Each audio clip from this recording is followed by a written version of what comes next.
Hi, എന്റെ പേര് ഹന. ഞാൻ ഗാസ എന്ന ചെറിയ സ്ഥലത്താണ് ജീവിക്കുന്നത്.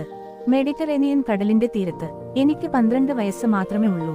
എനിക്ക് ചിത്രങ്ങൾ വരയ്ക്കാൻ ഇഷ്ടമാണ്. എന്റെ കയ്യിൽ എപ്പോഴും ഒരു പഴയ ചിത്രപുസ്തകവും മങ്ങിയ വർണ്ണക്കടലാസുകളും ഒരു പെൻസിലും ഉണ്ടാകും. ഒലിവ് മരത്തിന്റെ തണലിൽ ഇരുന്ന് കടലിന്റെ തിരമാലകളുടെ ശബ്ദം കേട്ട് ഞാൻ വരയ്ക്കും.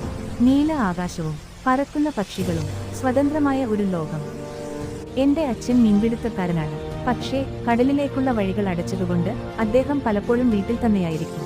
അമ്മ വീട്ടിനടുത്തുള്ള ചെറിയ തോട്ടത്തിൽ പച്ചക്കറികൾ വളർത്തുന്നു. പക്ഷേ വെള്ളം കുറവാണ്. എന്റെ ഇളയ സഹോദരൻ എപ്പോഴും ചോദിക്കും, ഹന, നമുക്ക് എപ്പോഴാണ് ഈ മതിലിനപ്പുറം പോകാൻ കഴിയുക?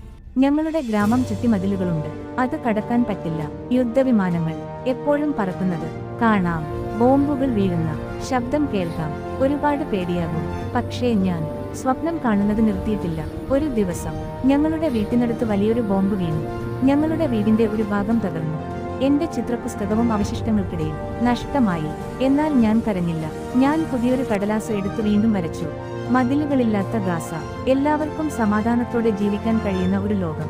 ഞാൻ വിശ്വസിക്കുന്നു ഒരുനാൾ എന്റെ ചിത്രങ്ങൾ യാഥാർത്ഥ്യമാകും. അന്ന് കടലിന്റെ തിരമാലകൾ സ്വാതന്ത്ര്യത്തിന്റെ ഗാനം പാടും.